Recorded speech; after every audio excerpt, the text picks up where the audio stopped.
दे दीजिए आप सब लोग फटाफट से।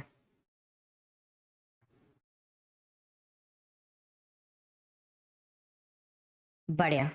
तो यहाँ पर ना अपना आंसर क्या होगा, हिंदी की विशिष्ट बोली ब्रिज भाषा किस रूप में सबसे अधिक प्रसिद्ध है? तो ये है काव्य भाषा के रूप में, डी ऑप्शन होगा इसमें। साहित्य की एक विधा है ये, काव्य काव्य कविता कह दो, पद्य कह दो, है ना, तो ये साहित्य की विधा होती है। नेक्स्ट प्रश्न देखिए, भारतवर्ष में हिंदी को आप किस वर्ग में रखेंगे? बताइए, राजभाषा, राष्ट्रभाषा या विभाषा या तकनीकी भाषा, किस में रखेंगे बता दीजिए। देखिए मेरे दोस्तों, यहाँ पर आंसर आएगा हम राजभाषा ही कहेंगे, राष्ट्रभाषा बिल्कुल नहीं कर देना आपको। ध्यान रखो, राजभाषा वो भाषा है मतलब जिसका प्रयोग देश के अंदर जो सरकारी कार्यालय होते हैं ना उनके अंदर कामकाज के लिए किया जाता है, तो वो राजभाषा होती है। तो हमारे हिंदी का काम किया जाए, हिंदी को यूज में लिया जाता है इस तरह से। तो भारत की राजभाषा हिंदी है। हमारे कॉन्स्टिट्यूशन के अंदर एक आर्टिकल है 343 नंबर का, 343 नंबर का, इसके अंतर्गत क्या है ना, 14 सितंबर 1949 को हिंदी को भारत की राजभाषा घोषित किया गया था। याद रखिएगा कब किया गया था, 14 सितंबर 1949 को। अच्छा मेरे को कोई बताओ तो सही, हिंदी दिवस कब मनाया जाता है? बताइए हिंदी दिवस कब मनाया जाता है? सभी लोग उत्तर करेंगे यहाँ पे फटाफट से। 3 नंबर का प्रश्न देखिए, ढूंढाड़ी बोली है स्थान के मायने बोली जाते हैं। अब देखो मैं जो बोल रहा हूँ, जो मैं बोल रही हूँ ना यार, ढूंढाड़ी बोली है, समझ गया? जयपुर और इसके आसपास का जो क्षेत्र है यहाँ पर ये बोली जाती है, इसलिए इसको जयपुरिया बोली भी बोला जाता है, इसको जयपुरिया भी कहा जाता है। कहीं क्यों जाए जयपुरिया। चलो आगे देखते हैं, क्वेश्चन नंबर 4 में बताइए, निम्नलिखित में से कौन सी भाषा देवनागरी लिपि में लिखी जाती है? बताओ जी, देवनागरी लिपि में कौन सी भाषा लिखी जाती है?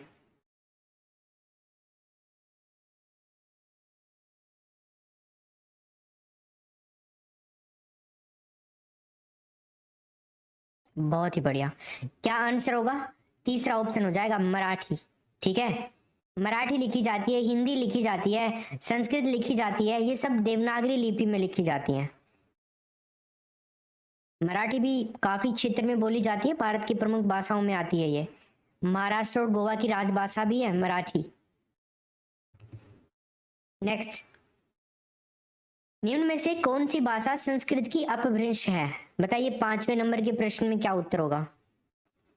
देखो आप इससे मतलब मत रखिए कि एग्जाम में आपको लाखों लोगों के साथ कंपटीशन करना है, ऐसा बिल्कुल नहीं रखना आपको। खुद से केवल एक बात बोलते रहिए, एक लाइन बोलते रहिए आप, कि भाड़ में जाए वो लाखों की भीड़, मुझे इस एग्जाम में पास होने से कोई रोक नहीं सकता है और मैं उसके लिए जी जान से मेहनत करूंगा आपकी बार। देखो भाई क्या उत्तर होगा, पाली, डी ऑप्शन हो जाएगा इसमें। देखो भाषाओं से संबंधित ना एक प्रश्न आता है आपके एग्जाम में, इसलिए मैं आपको करवा रहा हूँ ये 5 क्वेश्चन हर पेपर में। अधिकतर भारतीय भाषाओं का विकास किस लिपि में हुआ बता दो। ज्यादातर जो भारतीय भाषाएं हैं उनका विकास कौन सी लिपि में हुआ? शारदा, खरोष्टी, कुलिप, कुटिल या तो फिर ब्रह्मी लिपि। तो माय डियर फ्रेंड्स यहाँ पर ना अपना आंसर हो जाएगा ब्रह्मी लिपि, डी ऑप्शन होगा इसमें सही उत्तर। नेक्स्ट प्रश्न 7 नंबर का, आंसू जो है ना इसका आपको बहुवचन बता देना है। तो बताइए बहुवचन क्या होगा आंसू का, बता दो सब जल्दी से। बहुत ही अच्छा। तो दोस्तों देखो यहाँ पर ना आंसू जो है ना, आंसू आंसू ही रहेंगे। देखो आंसू आवे छे ना, आपने जब आंसू आवे छे कहीं खा जा, आंसू आगो, एक आंसू आगो, ऐसे थोड़ी बोलते हैं। आंसू खुद ही बहुवचन है दोस्तों, आंसू जो शब्द है खुद ऑलरेडी बहुवचन ही है। पहला ऑप्शन हो जाएगा। आंसू चाहे 1000 आए चाहे एक आए, बोला आंसू ही जाएगा। आंसू दुख में भी आते हैं, खुशी में भी आते हैं, कष्ट में भी आते हैं, कई क्षणों में आंसू बहते हैं। दर्द होता है तब भी आंसू आते हैं। ठीक है, तरल पदार्थ है ये। आगे देखते हैं, देखिए कौन सा शब्द बहुवचन का है, बताओ इनमें से कौन सा है बहुवचन का। बढ़िया,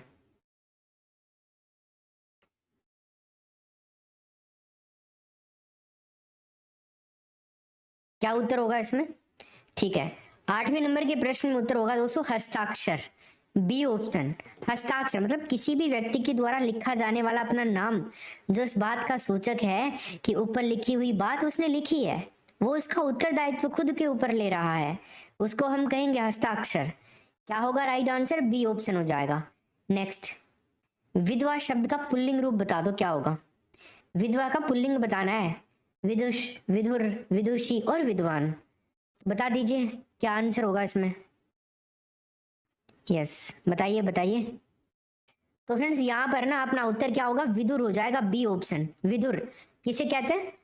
वो पुरुष जिसकी पत्नी खत्म हो गई हो। अगला प्रश्न देखिए, बहन शब्द का बहुवचन रूप बताइए, क्या होगा? बहनों, बहने, बहन, बहनाएं।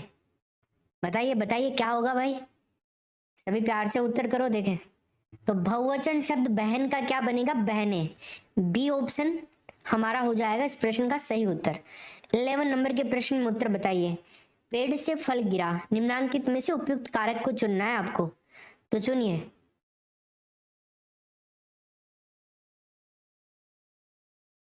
करण कारक है, अपादान है, संबंध है, या तो फिर संबोधन कारक है। तो भैया देखिए यहाँ पर हमारा आंसर होगा अपादान कारक। देखो अलग हो रही है ना चीज से चीज, पेड़ से पत्ते, सॉरी फल अलग हो रहा है। अलग होने के अर्थ में अपादान कारक होता है, इट मीन्स पंचमी विभक्ति होती है। ठीक है। डरने आदि का भाव होता है ना, वहां पर भी अपादान कारक होता है। जैसे निकलना, जैसे गंगा हिमालय से निकलती है तो उस कंडीशन में भी पंचमी विभक्ति होगी, अपादान कारक हिमालय से, क्योंकि यहाँ निकलने का भाव आ रहा है। उन्नति शब्द का संधि विच्छेद बताना है आपको। किसका भाई? उन्नति शब्द का संधि विच्छेद बता दीजिए। 12 नंबर के प्रश्न में क्या आंसर होगा? उत प्लस नति, उन प्लस नति, उ प्लस नति, उन प्लस नति।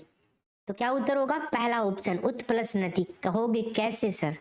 देखो उन्नति शब्द का संधि विच्छेद तो यही होगा, उत प्लस नति। उन्नति, आप कहोगे सर कौन सी संधि है? तो भैया इसमें है व्यंजन संधि है। इसमें कौन सी संधि है? व्यंजन संधि। व्यंजन का जब व्यंजन से मेल होता है या फिर व्यंजन का स्वर से मेल होता है तो जो परिवर्तन होता है ना, वो सारा परिवर्तन व्यंजन संधि के अंतर्गत ही आता है। अब यहाँ पे देखो, वैसे तो हम ये जो न है, ऐसे लिखा हुआ न है ना, ये वाला त्रय की तरह जो लग रहा है, इसका मतलब है इसमें दो न है ऐसे करके। तो एक जो आधा न था ना ये वाला, इसका मतलब विच्छेद करेंगे तो तय हो जाएगा, और जब इसको संधि करेंगे तो तय का न बन जाता है। राइट, आगे चलते हैं। 13, अन्नाभाव शब्द का संधि विच्छेद बताइए। अन्न का अभाव, अन्नाभाव। ठीक है, तो क्या उत्तर होगा इसमें? देखो अभी आप वो वाला काम मत कर देना यहाँ पे, क्योंकि यहाँ पे तो स्वर का स्वर के साथ में मेल हो रहा है, यहाँ पे व्यंजन नहीं है बीच में। अन्न प्लस अभाव होगा ना, अन्न प्लस अभाव।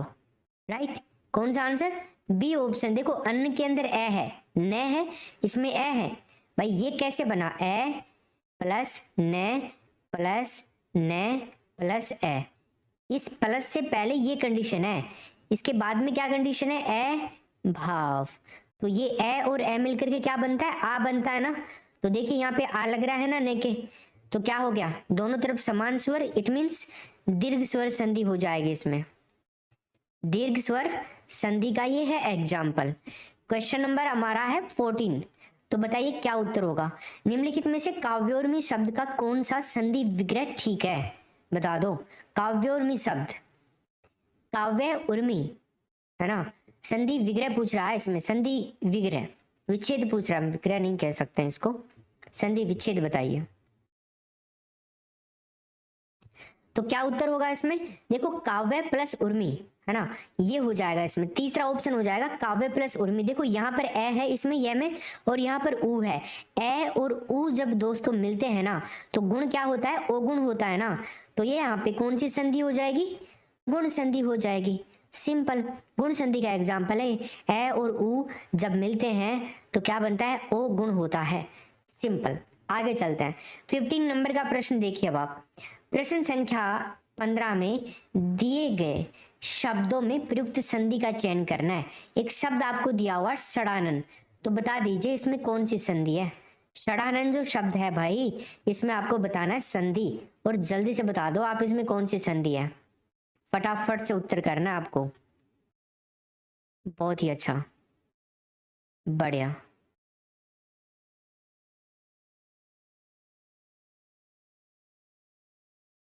सुबह पढ़ो या रात को पढ़ो, सुबह पढ़ो या रात को, हमेशा दिल में रखो इस बात को, सफल बनना है एक दिन अपने आप को। ओके, 15 नंबर के प्रश्न में व्यंजन संधि होगी दोस्तों, व्यंजन संधि हो जाएगी इसका राइट आंसर। ठीक है, सट प्लस आनन होता है, और ऐसे ही मैं आपसे बात करूं इसी तरह से उत प्लस लेख एक बनता है, उत प्लस लेख क्या बनता है, तय का भी लय हो जाता है यहाँ पे, तो क्या बनेगा उल्लेख, ये भी इसी संधि का एग्जाम्पल है, इसी के हिसाब से ये भी हो जाएगा। चलो आगे देखते हैं, तो क्या आंसर हो जाएगा बताइए। धर्मात्मा जो शब्द है ना भाई, इसका आपको संधि विच्छेद करना है, तो फटाफट कर दीजिए। सॉरी, संधि बतानी है धर्मात्मा में, विच्छेद नहीं पूछ रहा है, केवल संधि पूछ रहा है। स्वर संधि है, व्यंजन संधि है, विसर्ग संधि है, या तो फिर यण संधि है। तो फ्रेंड्स यहाँ पे उत्तर क्या होगा हमारा। हाँ देखो, जैसे एक एग्जाम्पल मैं देता हूँ इसी तरह से, रेखा प्लस अंकित, रेखा प्लस अंकित मेल फीमेल मत कर देना, आपको क्या करना है यहाँ पे, रेखा के अंत में क्या आ रहा है, आ रहा है ना, यहाँ पे ए आ रहा है, ठीक, क्या ही होगी, दीर्घ स्वर संधि, ठीक है ना, तो ए और आ दोनों मिल रहे हैं तो आ हो जाता है ना यहाँ पे, तो रेखांकित बनता है, इसमें क्या बनता है, रेखांकित बनता है। अब देखो यहां पर भी स्वर संधि है, धर्म प्लस आत्मा, ए और आ दोनों मिल रहे हैं, धर्मात्मा हो जाएगा। ठीक है ना। अगला प्रश्न, शब्द किसे कहते हैं बताइए, तो संकर शब्द किसे कहेंगे, 17 नंबर के प्रश्न में आपको बताना उत्तर, बताइए। जैसे मैं कह दूं रेलगाड़ी, क्या कह दूं, रेलगाड़ी। देखिए दोस्तों, रेल गाड़ी, रेल हम कह सकते हैं हिंदी का है, और ये रूढ़ कह सकते हैं, तब दो भाषाओं के जो शब्द है ना वो क्या कहलाते हैं, संकर शब्द कहलाते हैं। डी ऑप्शन हो जाएगा इसमें। अब यहाँ पे दोनों अलग अलग भाषाओं के शब्द हैं, रेल अलग है, गाड़ी अलग है, ठीक है। नेक्स्ट क्वेश्चन देखते हैं, ग्रामीण भाषा का मत करो, ये गलत है।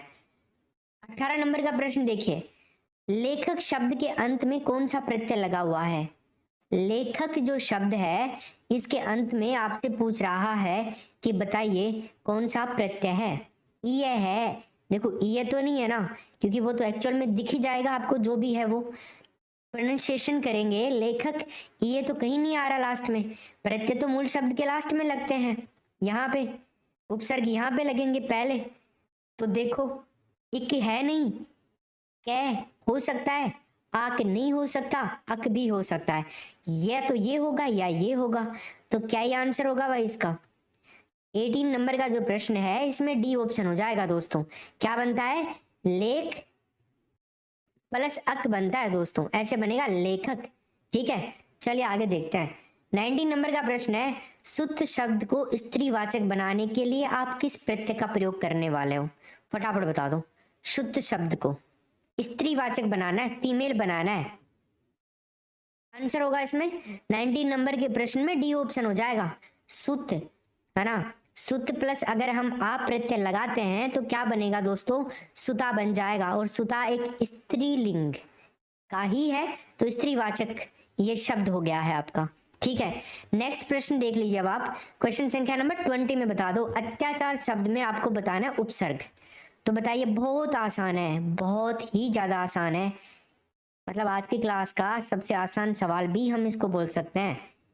तो बताइए, अत्याचार जो शब्द दे रखा है ना आपको, इसमें पूछ रहा है कि भाई बताओ उपसर्ग कौन सा है, तो आपको पता ही है उपसर्ग मूल शब्द के पहले लगते हैं, प्रत्यय बाद में लगते हैं, तो क्या बनेगा भाई, अत्याचार में यण संधि करो, अपने आप आंसर आएगा, अति प्लस आचार हो जाएगा ना, अति प्लस आचार, ई के स्थान पर यह होता है ना यण संधि में, अत्याचार हो जाएगा। देखो ई को बाहर निकालेंगे ना, अति है, राइट, तो अति के अंदर ए प्लस तय प्लस ई है, ये कंडीशन है।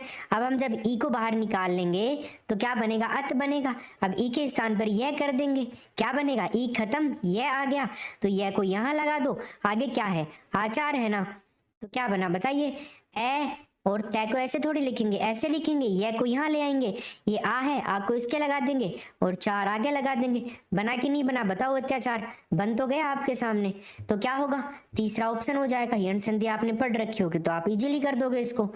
आगे चलते हैं, हमारा अगला क्वेश्चन है 21 नंबर का। निम्नलिखित में से तत्सम शब्द बता दीजिए।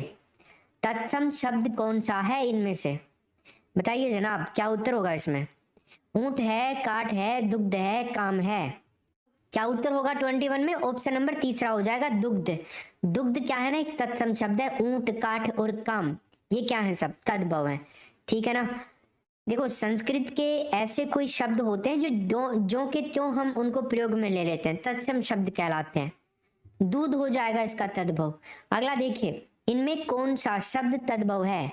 बताइए तद्भव कौन सा है इनमें? 22 नंबर के प्रश्न में तद्भव पूछ रहा है हमसे, तो बताओ भाई, क्यों नहीं बताएंगे? अगर पूछ रहा है तो बताएंगे। दोस्तों, जिंदगी को सफल बनाने के लिए है ना, बातों से नहीं रातों से लड़ना पड़ेगा आपको, रातों से, तभी जाके बात बनेगी। क्या आंसर होगा? भंवरा। बाकी भ्रमर, मधुप और मधुकर ये तीनों ही तत्सम शब्द हैं। यहाँ पे भंवरा तद्भव शब्द है, ठीक है। नेक्स्ट प्रश्न देखिए, मधुरी का तत्सम रूप बता दो, क्या बनेगा? सॉरी, मुद्री, मुद्री है, मुद्री का तत्सम रूप पूछ रहा है, क्या बनेगा? तत्सम मुद्री का बनेगा दोस्तों, डी ऑप्शन हो जाएगा इसमें। 23 में हमारा आंसर होगा डी। नेक्स्ट क्वेश्चन देखिए अब आप, मेंढक का तत्सम रूप क्या है बताओ? मेंढक जो शब्द है इसका तत्सम क्या बनेगा? ये तद्भव है, खुद तो तद्भव है। अब यहां पर उत्तर क्या बनेगा? मंडूक, तीसरा ऑप्शन हो जाएगा इसमें, ठीक है। नेक्स्ट प्रश्न देखते हैं फटाफट से। बताइए तद्भव शब्द कौन सा है? अंधेरा, प्रकाश, रात्रि और चंद्र। मैंने आपको ट्रिक बता रखी है बहुत बढ़िया तरीके से, तुम गलत नहीं कर सकते। देखो, सभी के अंदर ट्रिक काम आ रही है इनके अंदर।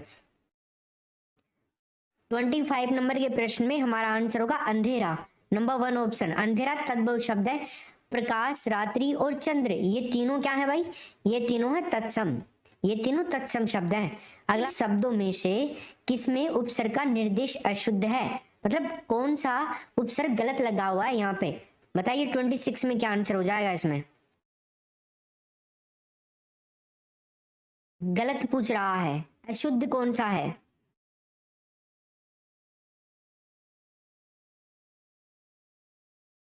देखिए, अब यहाँ पे निम प्लस अजित, ये तो निमज्जित, यहाँ पे पहला ही ऑप्शन गलत है दोस्तों। बाकी तो देखने की जरूरत ही नहीं है, अगर पहला ही गलत है तो पहला ही आंसर कर देंगे। अब आप कहोगे सर कैसे किया आपने? देखो भाई, ये निम प्लस अजित थोड़ी ना होता है, निमज्जित ऐसे नहीं बनता है। इसका मतलब होगा इसके अंदर नी उपसर्ग प्लस में हम करेंगे मज, नी प्लस मज करेंगे दोस्तों, ये बनेगा। प्लस कथ, ऐसे होता है। बाकी तीनों विकल्प सही हैं, ये कंडीशन होती ना तब हम निमज्जित कर देते, बट ये गलत है बिल्कुल कंप्लीटली। बाकी उत प्लस ग्रीव उद्ग्रीव, अध प्लस सेरा अधसेरा, नी प्लस खरा निखरा, पहला ऑप्शन हो जाएगा। निम्नलिखित किस शब्द में उपसर्ग का प्रयोग हुआ है बताओ? कौन सा वो शब्द है जिसमें उपसर्ग का प्रयोग हुआ है? लिखाई, हानिकारक, उपकार, अपमान, क्या होगा इसमें? बता दो। तो गाइस देखिए, यहां पर ना उपसर्ग का प्रयोग जो हुआ है लिखाई के अंदर नहीं हुआ, प्रत्यय, हानिकारक, ओके, उप प्लस कार, ये यहाँ पे है, उप उपसर्ग है, उप प्लस कार हो जाएगा हमारा राइट आंसर, तीसरा ऑप्शन। क्लियर है सबका? चलिए नेक्स्ट देखते हैं, ज्ञानू। आप कहोगे सर आप तो इसका प्रोनाउंसिएशन जय बता रहे थे, हाँ जय बोलते हैं इसको, तो सर यहाँ पे आप बोल के बताओ। हम नहीं बोलेंगे, तुम लोग हंसोगे रात को, नहीं बोलेंगे। देखिए, इस ज्ञानू ने आधा लीटर दूध पी लिया, इसमें विशेषण बता दो कौन सा है? गुणवाचक, संख्यावाचक, परिमाणवाचक या सार्वनामिक?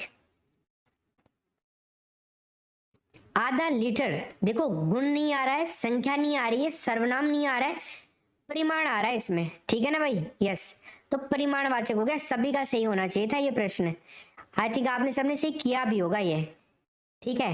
परिमाणवाचक जो विशेषण शब्द संज्ञा शब्दों के परिणाम संबंधी विशेषता का बोध करवाते हैं ना, वो कहलाते हैं परिमाणवाचक विशेषण। और ये विशेषण किसी वस्तु, मात्रा, नाप, तोल ये सब बताते हैं, ठीक है।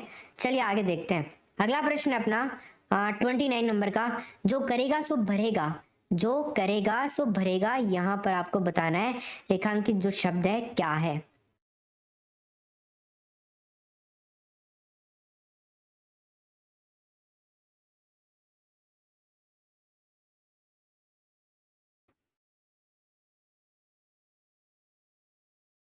ठीक है, तो जो और सो, इनकी मतलब मेन बात यहाँ पे ये हो रही है जो सो की, तो इसमें क्या आंसर हो जाएगा? संबंधवाचक। संबंधी तो बता रहे हैं ना, जो का सो के साथ में संबंध, तो तीसरा ऑप्शन हो जाएगा इसके अंदर सही उत्तर। संबंधवाचक सर्वनाम, जो सर्वनाम शब्द वाक्य में आए हुए दूसरे संज्ञा या सर्वनाम शब्द होते हैं ना, उनके संबंध को बताते हैं, वो कहलाते हैं संबंधवाचक सर्वनाम। जैसे जो मेहनत करेगा वो फल पाएगा। अब आप में से जो मेहनत कर रहा है वो फल जरूर पाएगा। चलिए आगे देखते हैं। 30 नंबर का प्रश्न देखिए अब आप, क्या आंसर होगा? निम्नलिखित में से कौन सी भाववाचक संज्ञा है, बता दीजिए। भाववाचक संज्ञा इनमें से कौन सी है? बढ़िया। तो गाइस देखो, भाववाचक जो संज्ञा है ना यहाँ पे, वो है अपने बी ऑप्शन हो जाएगा, मित्रता। दोस्तों या मित्रों में होने वाला जो पारस्परिक संबंध होता है ना, उसको हम मित्रता कहते हैं। मित्र होने की अवस्था, ये एक भाव ही तो है। तो इसमें क्या होगा? B option right answer. तो आई होप आपको मजा आया होगा 30 प्रश्न करके।